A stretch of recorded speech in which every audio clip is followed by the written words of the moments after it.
Hello students, last class में हमने integration और मैक्सिमा मिनिमा खत्म किया था, जो हमारा मैथमेटिकल कॉन्सेप्ट का एक पार्ट था।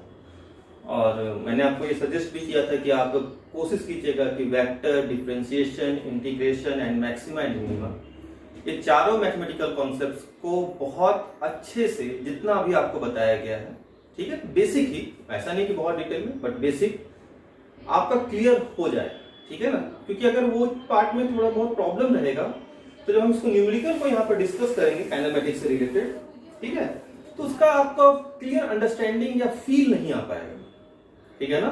तो कोशिश जरूर कीजिएगा कि differentiation, integration, vector and maxima minima, अच्छा ये जो चार मैथमेटिकल कॉन्सेप्ट्स हैं ये सिर्फ काइनेमेटिक्स में नहीं यूजफुल होते हैं। सबसे अच्छी बात ये है ना, मल्टीपल यूज है। तो मल्टीपल चीज जो मल्टीपल यूज वाली चीज होती है ना, उसकी वैल्यू भी बहुत ज्यादा होती है ना, तो बहुत काम की चीज है। आज के सेशन में जो टॉपिक स्टार्ट करने जा रहे हैं उसका नाम है एक्सेलरेशन, ठीक है। क्योंकि हमने स्पीड, वेलोसिटी, डिस्टेंस, डिस्प्लेसमेंट, जो बच्चे रेगुलर क्लास देख रहे हैं उनको ये मालूम होगा कि ये 4-5 पैरामीटर्स हमने कर लिया था, एक्सेलरेशन हमारा बच रहा था। तो आज हम डिस्कस करेंगे क्या, acceleration. What is acceleration basically.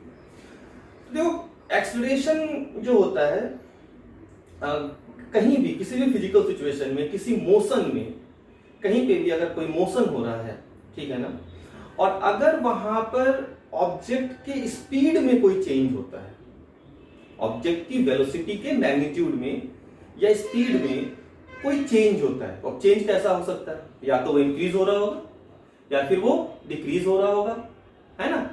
तो अगर उसके वेलोसिटी के मैग्नीट्यूड में कोई चेंज हो रहा है, that is either the velocity of the object may be increases और डिक्रीजेस, या तो इंक्रीज होगा 5, 10, 15, 20, 25 कुछ भी हो जाए, या फिर डिक्रीज हो रहा होगा। जब आप ब्रेक लगाते हो, जब आप बाइक में ब्रेक लगाते हो तो क्या होता है, 50, 40, 30, 20 एंड 0।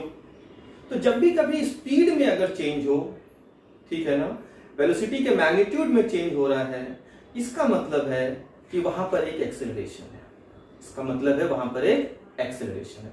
तो एक्सेलरेशन क्या है, एक्सेलरेशन मोशन का एक ऐसा पैरामीटर है, एक्सेलरेशन मोशन का एक ऐसा पैरामीटर है जो कि ये बताता है, ठीक है ना, कि स्पीड किस रेट से चेंज हो रहा, स्पीड किस रेट से चेंज हो रहा, या फिर वेलोसिटी किस रेट से चेंज हो रही है।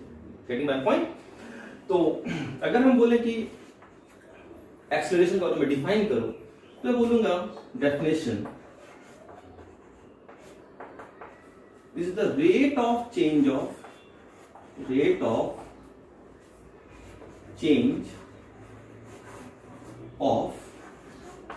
वेलोसिटी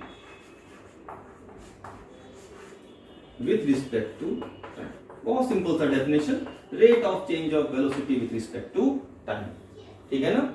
वेलोसिटी के चेंज होने के रेट को हम क्या बोलते हैं, एक्सेलरेशन। इसका मतलब समझो, how fast the velocity changes, how fast the velocity changes. एक बात याद रखना कि एक्सेलरेशन वेलोसिटी पे डिफाइंड नहीं है, बल्कि चेंज इन वेलोसिटी पे डिफाइंड है। How fast the velocity changes, कितनी तेजी से वेलोसिटी चेंज हो रही है, जितनी तेजी से वेलोसिटी चेंज होगी एक्सेलरेशन का मैग्नीट्यूड उतना ही ज्यादा होगा।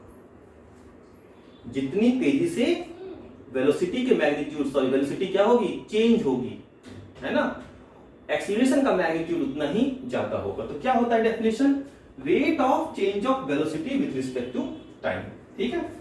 कुछ पॉइंट्स, वेक्टर क्वांटिटी है, नो डाउट। एक्सेलरेशन क्या है, वेक्टर क्वांटिटी है, और अगर वेक्टर क्वांटिटी है तो इसके साथ मैग्नीट्यूड भी होगा और डायरेक्शन भी हो।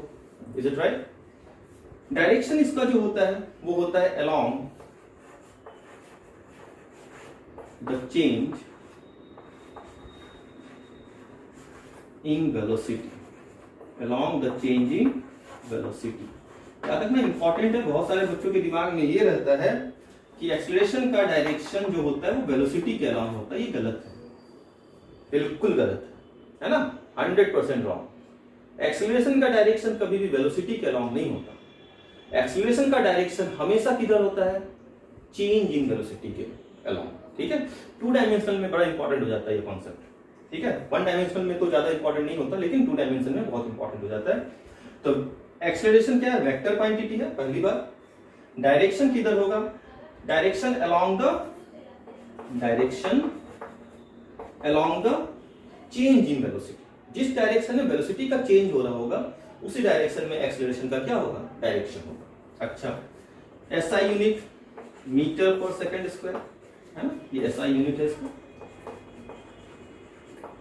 ओके, अच्छा, dimensional formula L T minus two. Okay, acceleration को अगर मैं डिफाइन करूं, ठीक है ना, दो तरह का एक्सीलरेशन होता है। जैसे कि हमारा स्पीड याद कीजिए, है ना, थोड़ा सा स्पीड भी हमारा कितने टाइप का था, दो टाइप का था, एक था एवरेज स्पीड, एक था इंस्टेंटेनियस स्पीड। वेलोसिटी कितने तरह का था, average velocity, instantaneous velocity. Similarly acceleration को भी जब हम डिफाइन करते हैं तो दो टाइप में डिफाइन करते हैं।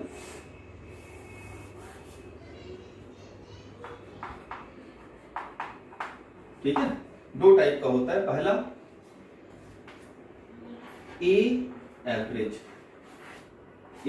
एवरेज, ऊपर एरो का साइन ये बताता है कि एक्सीलरेशन कैसी क्वांटिटी है, वेक्टर क्वांटिटी। ठीक है, तो डिफाइन करते हैं rate of change of velocity with respect to time, है ना, इसका मतलब चेंज इन वेलोसिटी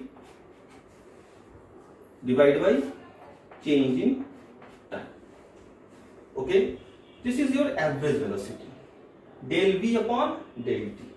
इसको ऐसे भी लिखते हैं, change in velocity upon change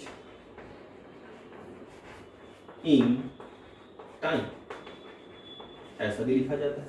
अच्छा, इसको वी फाइनल, चेंज को हम क्या लिख सकते हैं, मैथमेटिकली चेंज का मतलब क्या होता है, फाइनल माइनस इनिशियल। चेंज का मतलब क्या होता है हमेशा, फाइनल माइनस इनिशियल।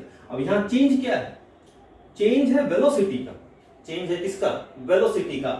तो final velocity minus initial velocity upon t2 या t final minus t initial, this is your average acceleration.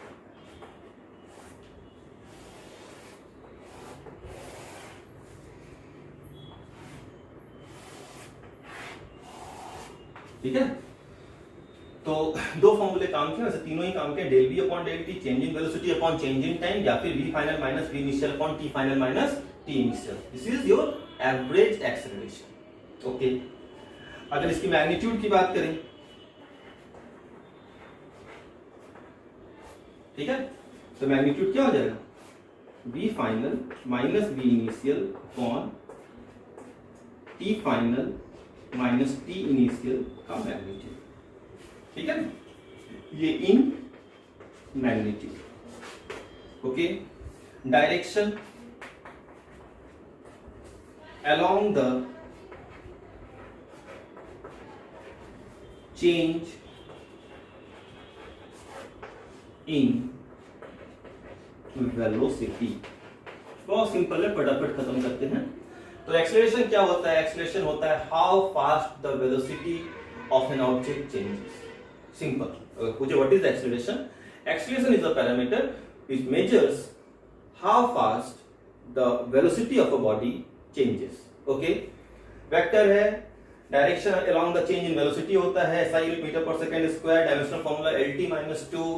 दो टाइप का होता है, पहला टाइप होता है एवरेज एक्सेलरेशन। क्या होता है, एवरेज एक्सेलरेशन। ठीक है, एवरेज एक्सेलरेशन होता है del V upon del T, that is change V final minus V initial upon T final minus T initial, and this is. Second जो होता है बच्चों, सेकंड हमारा हो जाता है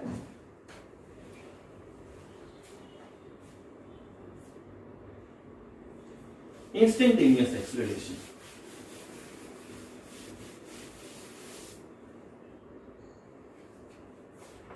सेकंड जो होगा उसको बोलते हैं इंस्टेंटेनियस एक्सेलरेशन, एक इंस्टेंट। इंस्टेंटेनियस का मतलब यह है कि एक्सेलरेशन कहां पे डिफाइन कर रहे हैं, किसी इंस्टेंट पे। एक्सेलेरेशन कहां पे डिफाइन कर रहे हैं? इंस्टेंट पे। समझो, ये इंस्टेंटेनियस में का मतलब होता है acceleration at a moment, acceleration at a moment. अब मोमेंट को कैसे डिफाइन करते हैं? तो प्रीवियस लेक्चर में हमने डिफाइन किया था कि जब ये जो डेल टी है, that is your change in time. Del T क्या है? चेंज इन टाइम, है ना? टाइम में कितना चेंज हुआ।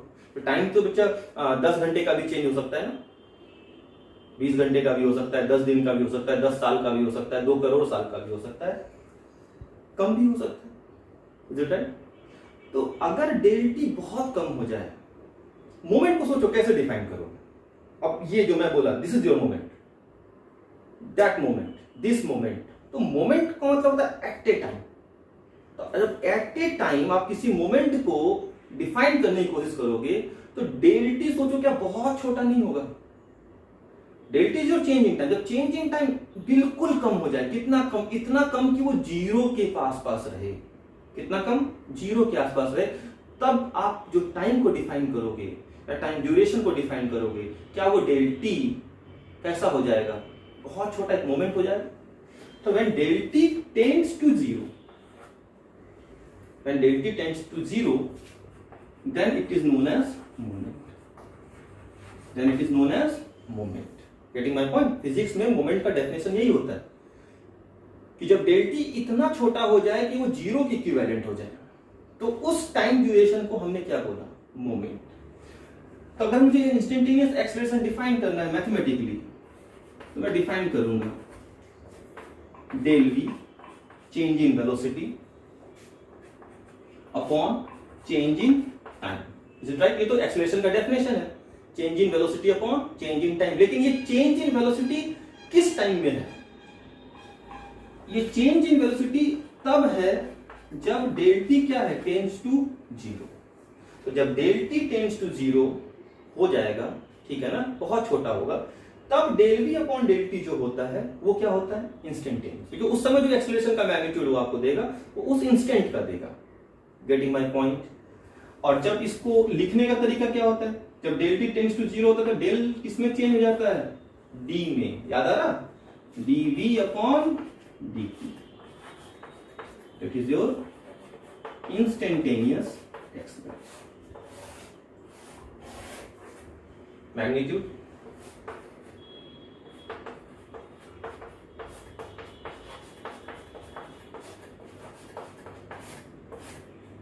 This is your magnitude. Okay, ये इसका वेक्टर इक्वेशन हुआ। और डायरेक्शन किधर होगा? डायरेक्शन वही हो जाएगा जो यहां था, along the change in velocity. तो that is your acceleration. Acceleration क्या होता है?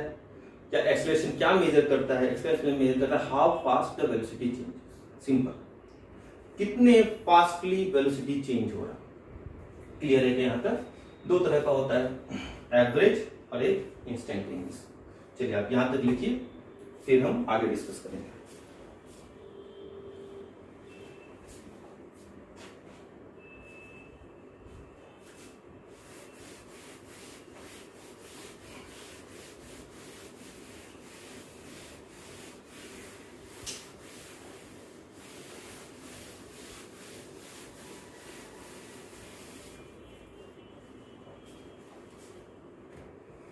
अब एक चीज समझो, note,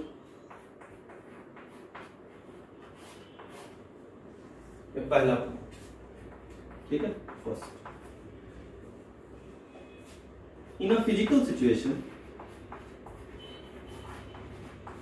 in a physical situation,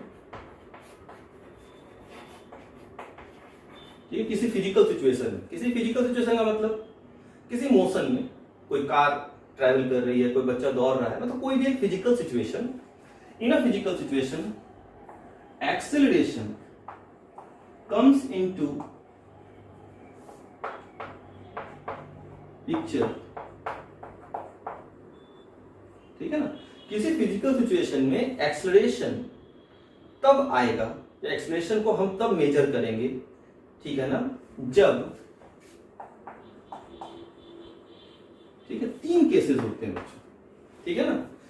किसी भी फिजिकल सिचुएशन में, चाहे वो कैसा ही फिजिकल सिचुएशन है, अगर वहां पर एक्सेलरेशन है, ठीक है ना, तो 3 तरह का फिजिकल सिचुएशन होता है इन जनरल, ठीक है ना, जहां पे कि हम ये पता कर सकते हैं देख करके कि वहां पर एक्सेलरेशन है।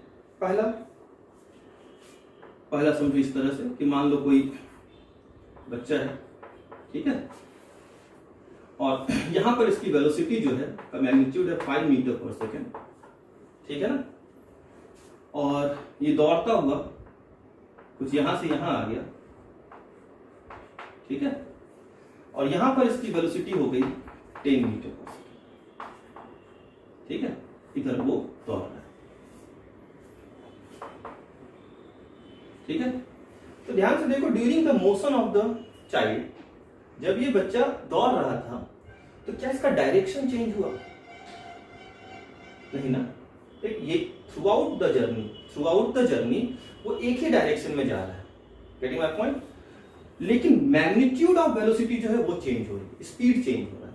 पहले इसकी स्पीड कितनी थी 5, बाद में इसकी स्पीड कितनी है 10 metre per second, is it right. तो मैं अगर एक्सेलरेशन लिखूं का मैग्नीट्यूड, तो v फाइनल सही है क्या, minus v initial divide by t2 minus t1, ठीक है। मान लो ये time t is equal to 0 है, ये time t is equal to 10, ठीक है, 10 सेकेंड। तो मैं लिखूंगा 10 minus 5 divide by t2 is 10 minus 0, 10 minus 5 divide by 10, that is 0.5 metre per second. तो दिस इज योर एक्सेलरेशन। मतलब ये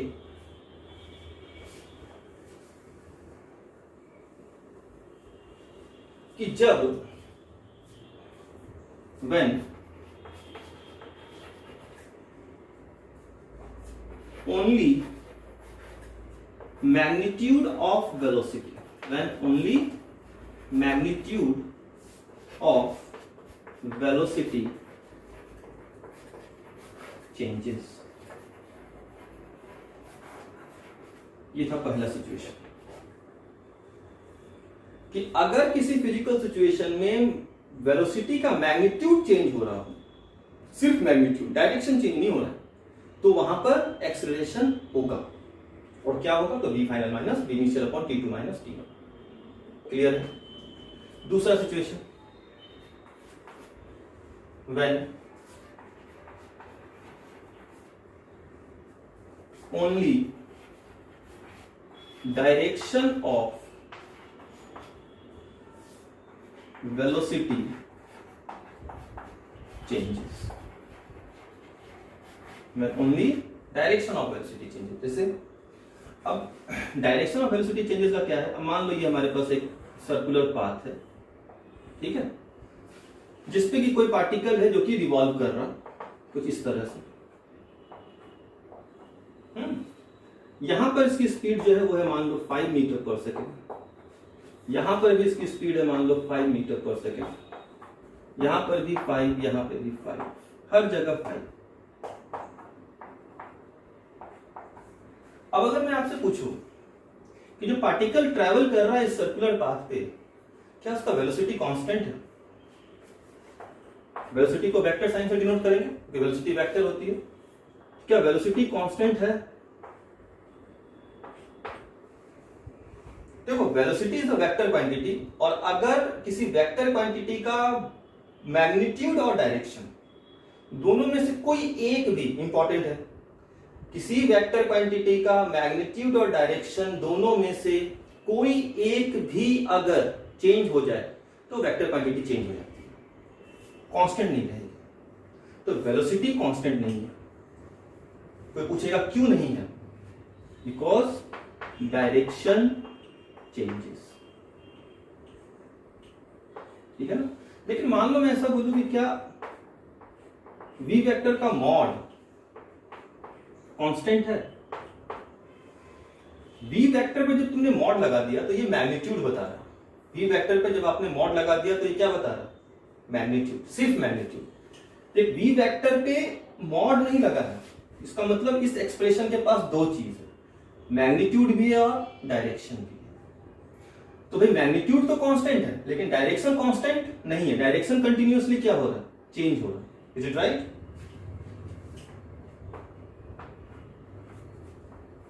कुछ इस तरह से है ना।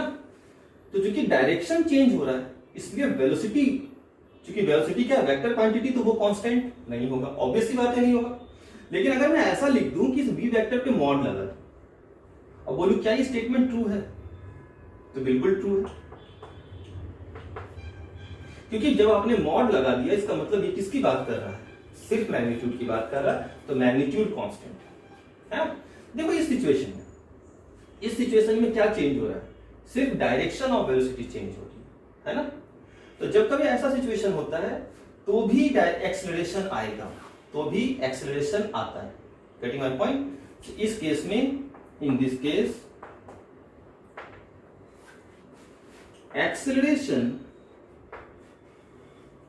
is responsible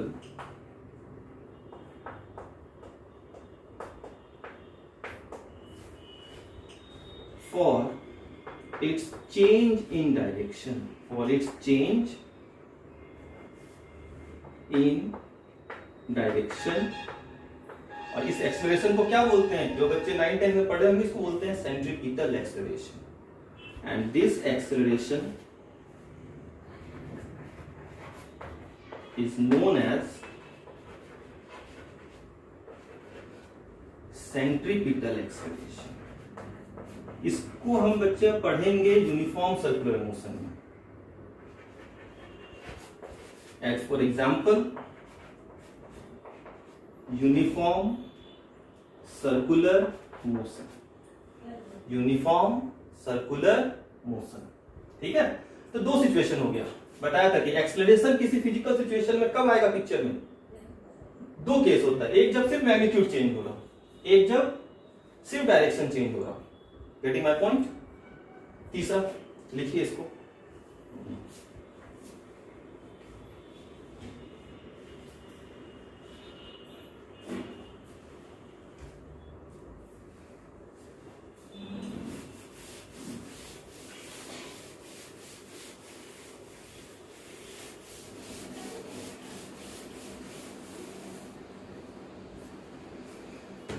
तीसरा जो सिचुएशन होगा इन दोनों का कॉम्बिनेशन होगा, थर्ड सिचुएशन, व्हेन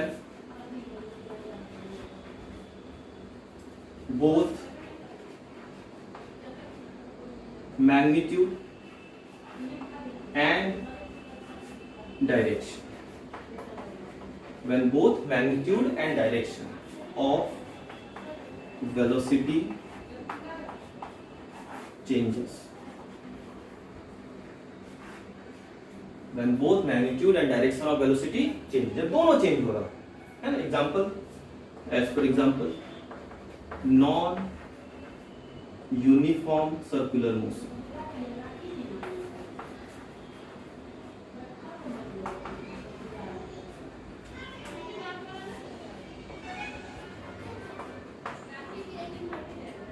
ठीक है,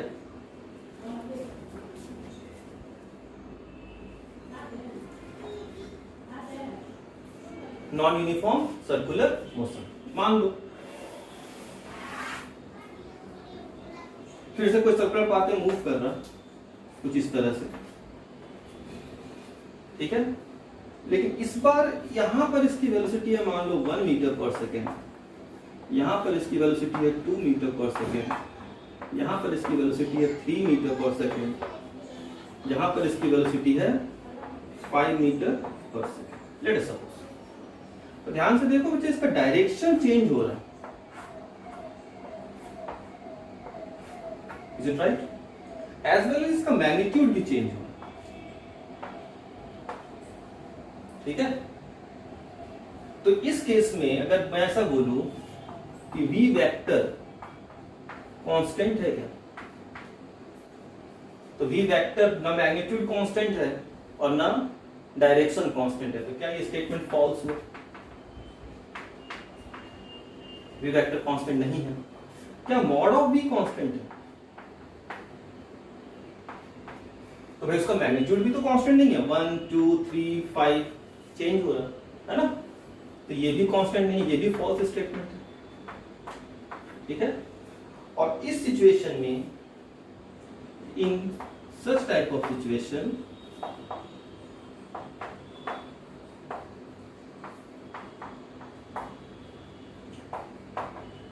ठीक है ना, two acceleration comes into play। Game में दो एक्सेलरेशन है भाई, यहां पे समझ में आ रहा, एक जो कि मैग्नीट्यूड को चेंज करा रहा और दूसरा जो डायरेक्शन को चेंज करा रहा। ये हम पढ़ेंगे वर्क एनर्जी पावर के बाद, ठीक है। अभी तो सिर्फ एक समझ रहे हैं कि एक्सेलरेशन कहां कहां हो सकता है। तो दो एक्सेलरेशन यहां पर आता है, पहला आता है सेंट्रीपिटल एक्सेलरेशन, जिसका काम होता है चेंज कराना किसमें, चेंज इन डायरेक्शन, ठीक है। और दूसरा होता है टेंजेंशियल एक्सेलरेशन, इसको डिटेल में पढ़ना है लेकिन अभी नहीं पढ़ना है, ये जो हम सर्कुलर मोशन पढ़ेंगे तो वहां पढ़ेंगे इसको डिटेल में। टेंजेंशियल एक्सेलरेशन ये क्या करता है, मैग्नीट्यूड में चेंज आता है, चेंज इन डायरेक्शन, ठीक है। तो नोट का ये पहला पॉइंट था बच्चों, काफी लंबा चौड़ा नोट था, एक टॉपिक हो जाता है कि नोट में ही लिखा जाता है इसको, कि एक्सेलरेशन किसी भी फिजिकल सिचुएशन में तभी आएगा, ठीक है ना, जब या तो मैग्नीट्यूड में चेंज हो रहा हो, ठीक है, मतलब स्पीड चेंज हो रही हो, या तो इंक्रीज या डिक्रीज, या फिर क्या हो रहा हो, डायरेक्शन चेंज हो रहा है, सिर्फ डायरेक्शन, या दोनों चेंज हो रहा हो। तीन सिचुएशन पॉसिबल होते हैं और तीन पे ही न्यूमेरिकल मिलेंगे आपको। पहला सिचुएशन पे न्यूमेरिकल काइनेमेटिक्स में मिलेगा, दूसरे सिचुएशन में न्यूमेरिकल एक तो पैराबोलिक पाथ वहां पे भी मिल जाता है, ठीक है, और दूसरा मिल जाता है सर्कुलर मोशन में, और तीसरा सिचुएशन जनरल होता है, ये भी हमें सर्कुलर मोशन में मिलता है। तो नोट में 3 पॉइंट फटाफट लिखिए, फिर आगे डिस्कस करते हैं।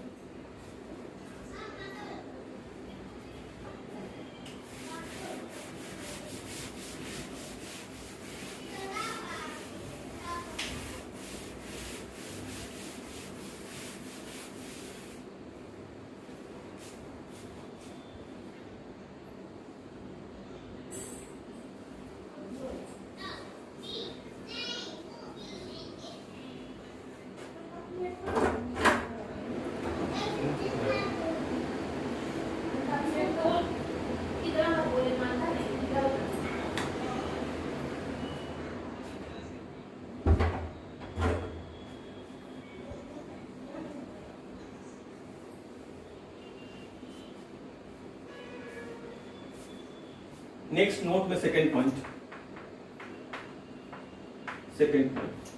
ठीक है, हमने 9th 10th में पढ़ा होगा retardation,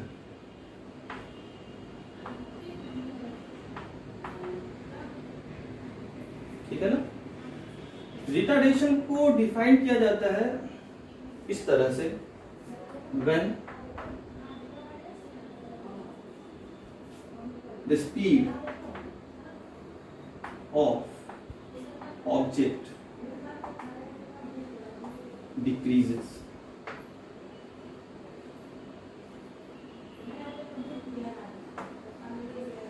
when speed of object decreases। अरे मम्मी चुप हो जाओ ना,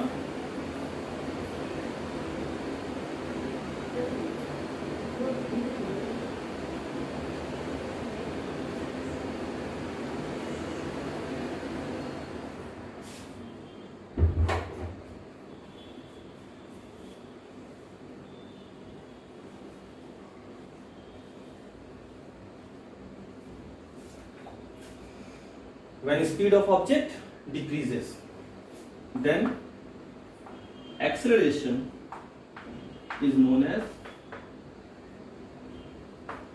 retardation, then acceleration is known as retardation। अब देखो यहाँ पर एक मिसकॉन्सेप्शन है बच्चों के दिमाग में रहता है, जो कि 9th 10th में वो पढ़ते हैं इस तरह से। 9th 10th में बुक में ऐसा लिखा भी रहता है, अगर if acceleration is negative then it is known as retardation। ऐसा दिमाग में आपके बैठा रहता है, या आपने कहीं स्टडी किया हो कि अगर एक्सेलरेशन निगेटिव है तो वो रिटार्डेशन होता है। ये बिल्कुल गलत है। अब आप ऐसा दिमाग में नहीं रखोगे, ठीक है ना। अब आप क्या रखोगे वो समझो, है ना। रिटार्डेशन का एक्चुअल मीनिंग होता है when speed of object decreases the acceleration is known as retardation. अगर किसी ऑब्जेक्ट का स्पीड, उसका मैग्नीट्यूड ऑफ वेलोसिटी, वो क्या हो रहा है, डिक्रीज हो रहा है, कम हो रहा है, तो उसे रिटार्डेशन बोलेंगे। और अगर उसकी स्पीड इंक्रीज हो रही है ना, बढ़ रहा है, तो उसे एक्सेलरेशन बोलेंगे। Getting my point. लेकिन ये कहीं भी रिटार्डेशन का मतलब नहीं होता है कि अगर एक्सेलरेशन निगेटिव है तो उसे रिटार्डेशन बोलेंगे। अच्छा, ऐसा क्यों होता है वो समझिए। क्या इसमें बेसिक पॉइंट क्या है इसमें, देखो। पॉजिटिव और निगेटिव का जो मतलब है फिजिक्स में वो समझो। पॉजिटिव का मतलब होता है पॉजिटिव एक्स एक्सिस, निगेटिव का मतलब होता है निगेटिव एक्स एक्सिस। पॉजिटिव का मतलब होता है अपवर्ड डायरेक्शन, निगेटिव का मतलब होता है डाउनवर्ड डायरेक्शन। बात समझ में आ रहा है?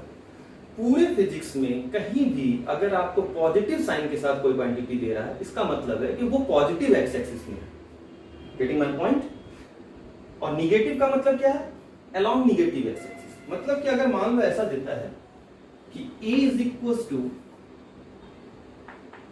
+2 मीटर पर सेकेंड स्क्वायर, इसका मतलब है कि एक्सेलरेशन जो है, acceleration is along positive x axis. इसका बस इतना मतलब है। पॉजिटिव और निगेटिव सिर्फ डायरेक्शन बताता है। क्या बताता है, डायरेक्शन। पॉजिटिव का मतलब होता है पॉजिटिव एक्स एक्सिस, निगेटिव का मतलब होता है निगेटिव एक्स एक्सिस। अपवर्ड का मतलब होता है, सॉरी, पॉजिटिव का एक और मतलब होता है वर्टिकल मोशन के लिए, अपवर्ड का मतलब होता है पॉजिटिव, डाउनवर्ड का मतलब होता है निगेटिव। पॉइंट क्लियर है यहां तक? और अगर कहीं पे ऐसा दे रहा है a is equal to -2 metre per second square, इसका मतलब बस इतना है कि एक्सेलरेशन का डायरेक्शन जो है, एक्सेलरेशन का direction is along negative x axis. बस इसका इतना ही मतलब है। +2 या माइनस साइन से स्पीड के इंक्रीज डिक्रीज होने का कोई लेना देना नहीं होता। समझ में आ रहा है ये बात? देखिए कैसे, कुछ केसेस नोट में लिखते हैं, कुछ केस बनाता हूं। पहला, मान लो कि कोई ऑब्जेक्ट में वेलोसिटी, ऐसा लेते हैं, मान लो कि वेलोसिटी जो है वो पॉजिटिव है। कैसा है, पॉजिटिव। और एक्सेलरेशन जो है वो भी क्या है, पॉजिटिव। एक्सेलरेशन भी क्या है, पॉजिटिव, और वेलोसिटी भी क्या है, पॉजिटिव। इसका मतलब वेलोसिटी भी होगा पॉजिटिव एक्स एक्सिस में, और एक्सेलरेशन भी होगा, वो किधर होगा, पॉजिटिव एक्स एक्सिस में, है ना।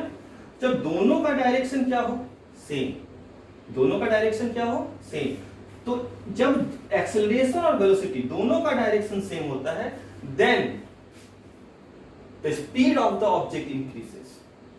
Getting my point? Speed of the object, किसी ऑब्जेक्ट का स्पीड इंक्रीज होना या डिक्रीज होना इस बात पर डिपेंड करेगा कि एक्सेलरेशन और वेलोसिटी वेक्टर का डायरेक्शन सेम है या अपोजिट है। समझना? अगर दोनों का डायरेक्शन सेम है तो मैं बोलूंगा स्पीड ऑफ ऑब्जेक्ट इंक्रीजेस। समझ में आ रहा? अब ये जो केस होता है 9-10 में आपको मिलता है, ये वाला केस। कहीं भी अगर एक्सेलरेशन पॉजिटिव होता है ना, तो बच्चा दिमाग में सेट कर लेता है एक्सेलरेशन पॉजिटिव का मतलब स्पीड इंक्रीज हो रहा हो, क्योंकि वहां पर 9-10 में यही केस ही सिर्फ होता है। लेकिन अब एक केस और देखते हैं, ठीक है ना। वेलोसिटी है निगेटिव, वेलोसिटी है निगेटिव, लेकिन एक्सेलरेशन है पॉजिटिव। वेलोसिटी क्या है, निगेटिव, लेकिन एक्सेलरेशन क्या है, पॉजिटिव। देखो, एक्सेलरेशन, वेलोसिटी निगेटिव का मतलब वेलोसिटी का डायरेक्शन किधर, निगेटिव एक्स एक्सिस में। Is it right? Velocity negative का मतलब वेलोसिटी का डायरेक्शन किधर, निगेटिव एक्स एक्सिस में। और एक्सेलरेशन पॉजिटिव का मतलब एक्सेलरेशन का डायरेक्शन किधर, पॉजिटिव, पॉजिटिव एक्स एक्सिस में, इज इट राइट? अब इस केस में देखो कि एक्सेलरेशन और वेलोसिटी दोनों का डायरेक्शन क्या है, अपोजिट है। अच्छा, एक्सेलरेशन क्या है, पॉजिटिव, एक्सेलरेशन क्या है, पॉजिटिव, लेकिन वेलोसिटी का डायरेक्शन जो है वो एक्सेलरेशन के डायरेक्शन के अपोजिट है। तो इस केस में क्या लिखूंगा, स्पीड ऑफ ऑब्जेक्ट इंक्रीज होगा या डिक्रीज होगा, speed of object decreases. Getting my point? तो इसलिए ये बात बोला कि एक्सेलरेशन पॉजिटिव अगर दिया है, इसका कहीं ये मतलब नहीं होता है कि उस ऑब्जेक्ट का वेलोसिटी का मैग्नीट्यूड इंक्रीज ही हो रहा है। भाई एक्सेलरेशन पॉजिटिव का मतलब तो डिक्रीज भी हो सकता है, एक्सेलरेशन पॉजिटिव का मतलब इंक्रीज भी हो सकता है। ये तो इस बात पर डिपेंड करेगा कि उस ऑब्जेक्ट के वेलोसिटी का डायरेक्शन किधर है। अगर वेलोसिटी का डायरेक्शन और एक्सेलरेशन का डायरेक्शन दोनों अलोंग द सेम डायरेक्शन तो स्पीड क्या होगी, इंक्रीज होगी। अगर एक्सेलरेशन और वेलोसिटी का डायरेक्शन क्या हो, अपोजिट हो, तो स्पीड क्या होगी, डिक्रीज होगी। तो ये है कोर कॉन्सेप्ट। ये क्या है, कोर कॉन्सेप्ट, कि भाई किसी भी ऑब्जेक्ट की स्पीड का इंक्रीज होना और डिक्रीज होना, इसका कोई लेना देना नहीं है एक्सेलरेशन के पॉजिटिव और निगेटिव होने से। पॉजिटिव का मतलब सिर्फ इतना है कि along the positive x axis, negative का मतलब सिर्फ इतना है कि along the negative x axis. Speed increase होगा या डिक्रीज होगा, इसके लिए ये बात भी जरूरी है कि वेलोसिटी का डायरेक्शन किधर है। अगर वेलोसिटी का डायरेक्शन और एक्सेलरेशन का डायरेक्शन दोनों सेम है तो स्पीड हमेशा इंक्रीज होगी और उसे एक्सेलरेशन बोलेंगे। और अगर वेलोसिटी का डायरेक्शन और एक्सेलरेशन का डायरेक्शन अपोजिट है तो स्पीड हमेशा डिक्रीज होगी और उस सिचुएशन में उसको क्या बोलते हैं, रिटार्डेशन। पॉइंट क्लियर हुआ? तो दो सिचुएशन, फटाफट दो सिचुएशन और कर लेते हैं।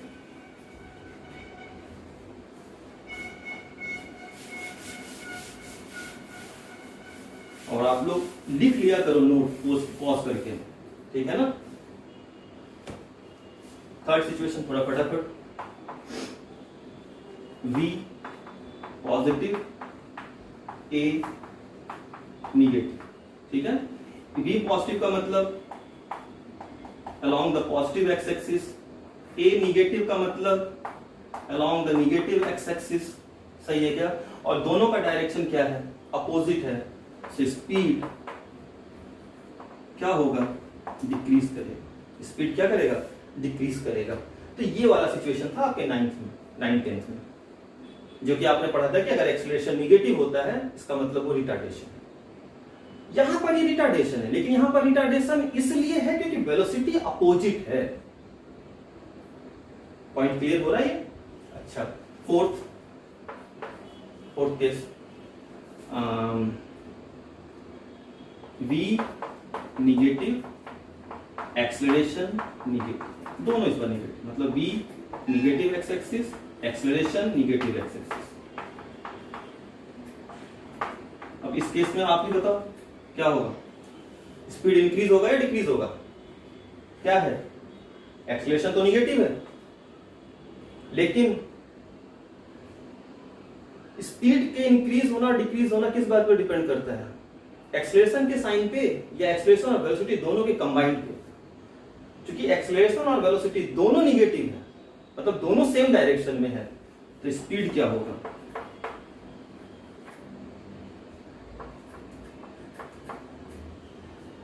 क्या होगा, डिक्रीजेस। ठीक है, ये था नोट नंबर 2, इतना कुछ, ठीक है। तो ये नोट में लिखिए, नोट नंबर 2 एक छोटा सा पॉइंट है, अब एक और नोट लिख लेते हैं, ठीक है। पहले ये लिखिए, फिर एक छोटा सा, बिल्कुल छोटा सा होगा, उसको भी लिख लेंगे फटाफट।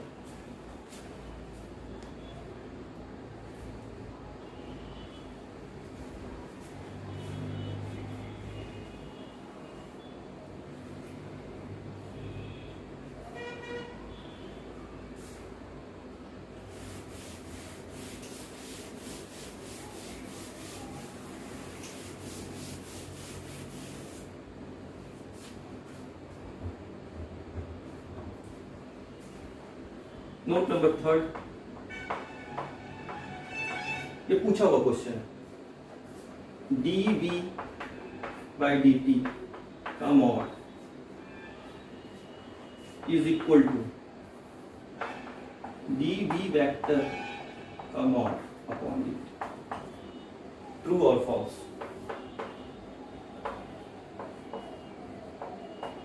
ट्रू है या फॉल्स? नहीं, ऐसा dv by dt का फिजिकल सेंस क्या होगा? What is the physical sense and dv by dt, dv by dt के मॉड का इसका फिजिकल सेंस क्या होगा? क्या दोनों सेम है या दोनों अलग है? तो देखो, ये तो आपको मालूम है कि ये एक्सेलरेशन है। ये क्या है? एक्सेलरेशन का मैग्नीट्यूड है ना। और ये जो है ना बच्चों, ये एक्सेलरेशन नहीं है, क्योंकि एक्सेलरेशन डिफाइंड होता है वेलोसिटी पे, और ये जो वेलोसिटी का मॉड लगा दिया, इसका मतलब ये जो है ना, ये स्पीड है। ये क्या है? स्पीड है। तो ये एक्सेलरेशन नहीं है, इसको मैं ये बोल सकता हूं, the rate of change of speed.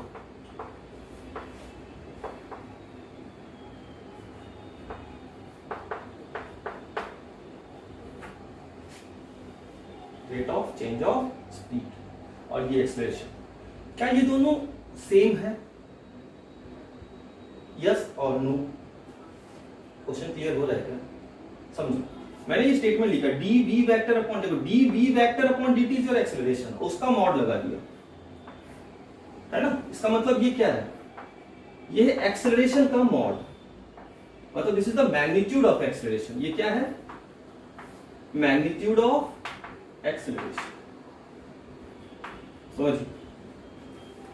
और d mod of v upon dt, तो बच्चा ये देखिए v वेक्टर का मॉड, मतलब ये वेलोसिटी नहीं है, ये क्या है? ये स्पीड है।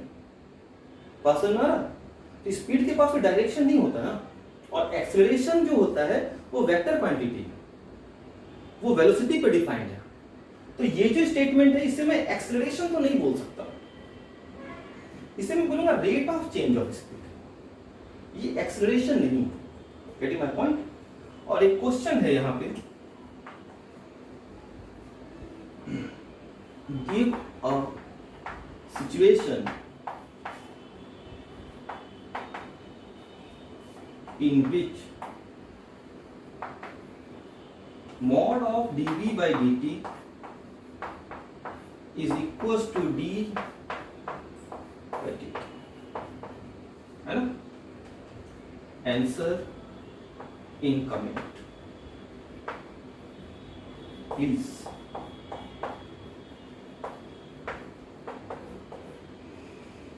ठीक है, इस क्वेश्चन का एक सिचुएशन बताओ जिसमें ये दोनों आपस में इक्वल होगा। कमेंट में इसका आंसर दीजिए। ठीक है, जो बच्चा इसका आंसर देगा मैं नेक्स्ट लेक्चर में उसका नाम भी लूंगा। ठीक है, और नो डाउट उसकी थिंकिंग लेवल अच्छी होगी तभी वो सोचेगा इतना, तो सोचिए इसके ऊपर। ठीक है, तो यहाँ पे हमारा एक्सप्लेनेशन खत्म हो जाता है। नेक्स्ट क्लास में हम लोग स्टार्ट करेंगे कुछ न्यूमेरिकल पार्ट। ठीक है, that is calculation of velocity and acceleration from position time equation. Okay, thank you.